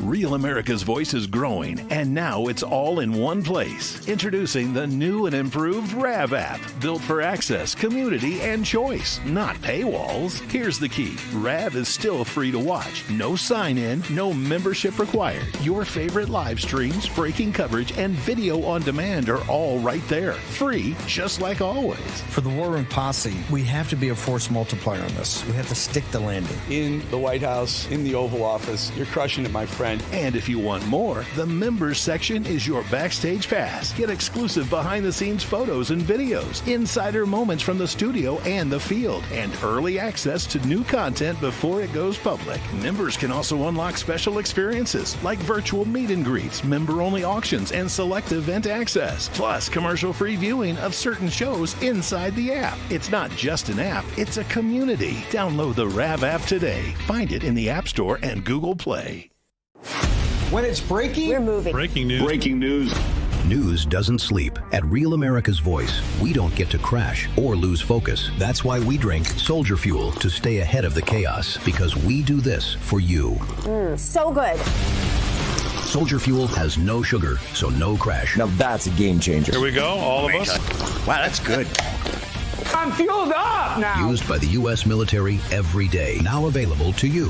This is huge. Built by Patriots for Patriots. Now it's time for you to do the Soldier Fuel Challenge. Order Soldier Fuel, film yourself cracking one open, and taking the Soldier Fuel Challenge. Upload your video at soldierfuel.com/challenge, and you'll be entered to win a free shipment of Soldier Fuel. That's what I'm talking about. Your video could also be featured on air. Just scan the QR code on your screen or go to soldierfuel.com/challenge to enter. Drink with the RAV hosts drink. Soldier Fuel. Let's go. Hi, my name's Paul Poyer. I'm Poyer04 in the Getter Chat. I love rap for all the Getter, all the War Room Posse, and all of you guys. Love y'all. Bye.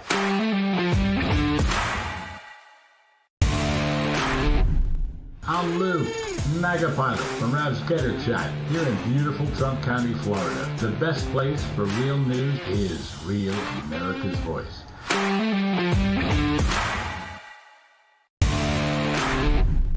When the bacon wants real facts and figures, he goes to RAV. Real America's Voice, baby. That's where you get the real scoop and not the poop.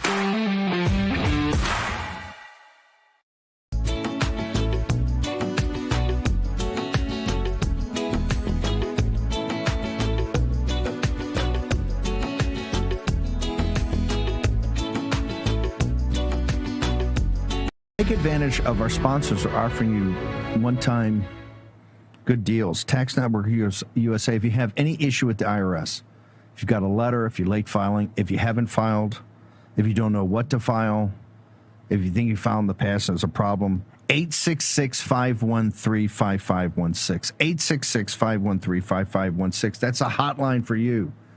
Talk to Tax Network USA. They will give you a free, what they call discovery call. This only costs hundreds of thousands of bucks. They will actually go through and help assess where you actually stand with the IRS. So then you can begin the process of negotiation. These people know how to do it. They know the agents to talk to, all of it. But there's a preliminary, no obligation, totally free. So take advantage of it. You got nothing to lose, no downside. No obligation, totally free.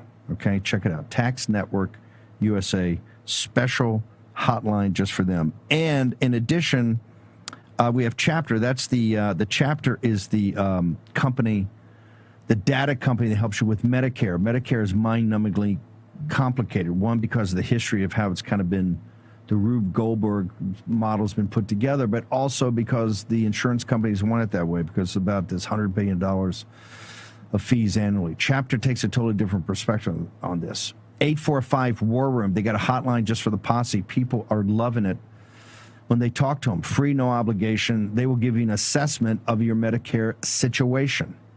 Chapter. Check it out today, the data company. 845 War Room. Take advantage of it. So, look, Elizabeth and people, Grace, Mo, Elizabeth, please push this out. It's an amazing piece. And you're doing great work over Daily Signal. Here's what I don't get, Elizabeth Mitchell. I don't talk to MAGA like you're in Texas. The entire thing of the kids here in college and taking the jobs, when they look at those kids in the battle groups, when they come back home, they don't have the opportunities, particularly in high value-added STEM jobs, because there's so many foreigners who are not American citizens. And our whole purpose of this exercise is to put American citizens first. It's America first, but more importantly, as the Phoenix, Arizona engine room continues to inform me, it's America citizens first. Why do we have this situation with OPT that now the Trump administration has had for 18 months or a year and a half, and it's not shredded? Why are we allowing foreign students to come here and to compete with American kids, ma'am? I have two explanations for this, Steve. So first one, something that I heard from Mark Krikorian at Center for Immigration Studies and Kevin Lynn at U.S. Tech Workers, that was a really smart analysis, is that the president has a view of immigration of legal, good, illegal, bad. And so that is different than where a lot of members of the party, where we have Senator Jim Banks, Chip Roy, Eli Crane, some even say J.D. Vance, who would say that we have too much immigration overall, including legal immigration, whereas the president is just really focused on getting rid of illegal immigration. So there's kind of a difference in immigration philosophy here that could be partially responsible for this. The second thing I think is playing a role is the president's close relationship with tech executives. We know he's, of course, very close to David Sachs, Elon Musk, Mark Zuckerberg, and these tech companies do think that they benefit. They really support this OPT program because they would say they're able to get the best talent if they can have these foreign students, and they're also able to get this tax break we discussed if they're able to hire foreigners because they're not having to pay for their Medicare and their Social Security. It's sick. We underwrite this. Is there any sense in your reporting that Mark Wayne Mullen, the new secretary of DHS, is going to take any action? Is anything really happening, or are they just saying, hey, suck on that, too bad?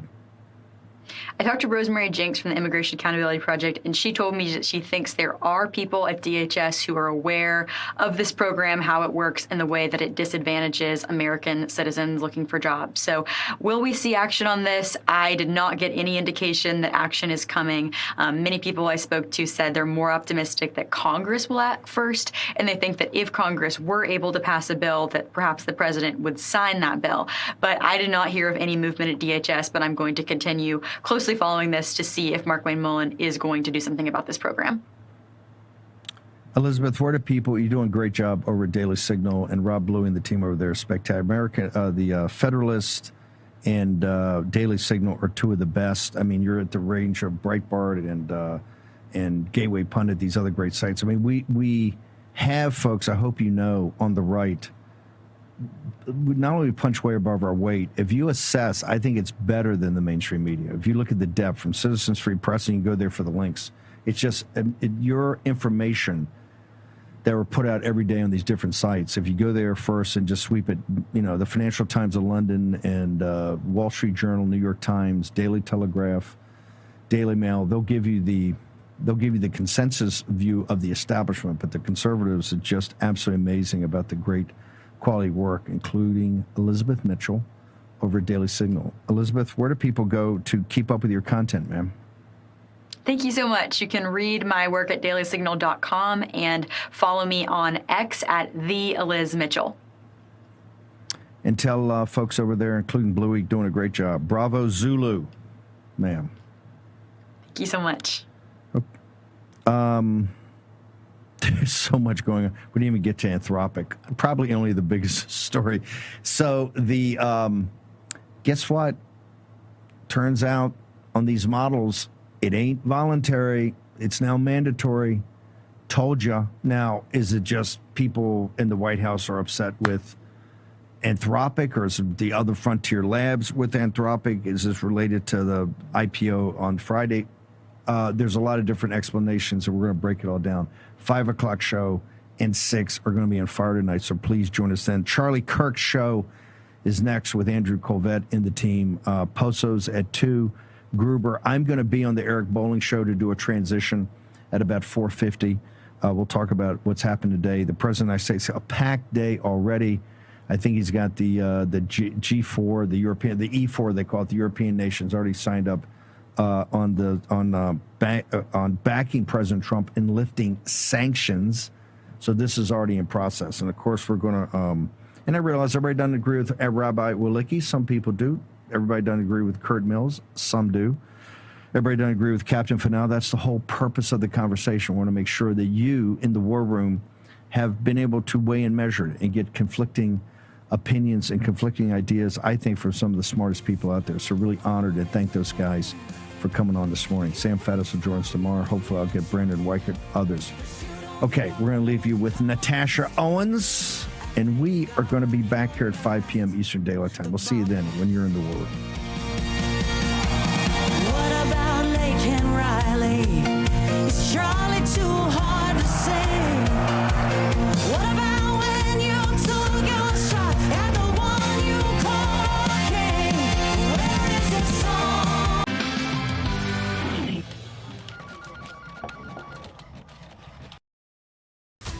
Real America's Voice is growing, and now it's all in one place. Introducing the new and improved RAV app, built for access, community, and choice, not paywalls. Here's the key. RAV is still free to watch. No sign-in, no membership required. Your favorite live streams, breaking coverage, and video on demand are all right there. Free, just like always. For the War Room Posse, we have to be a force multiplier on this. We have to stick the landing. In the White House, in the Oval Office, you're crushing it, my friend. And if you want more, the members section is your backstage pass. Get exclusive behind-the-scenes photos and videos, insider moments from the studio and the field, and early access to new content before it goes public. Members can also unlock special experiences like virtual meet and greets, member-only auctions, and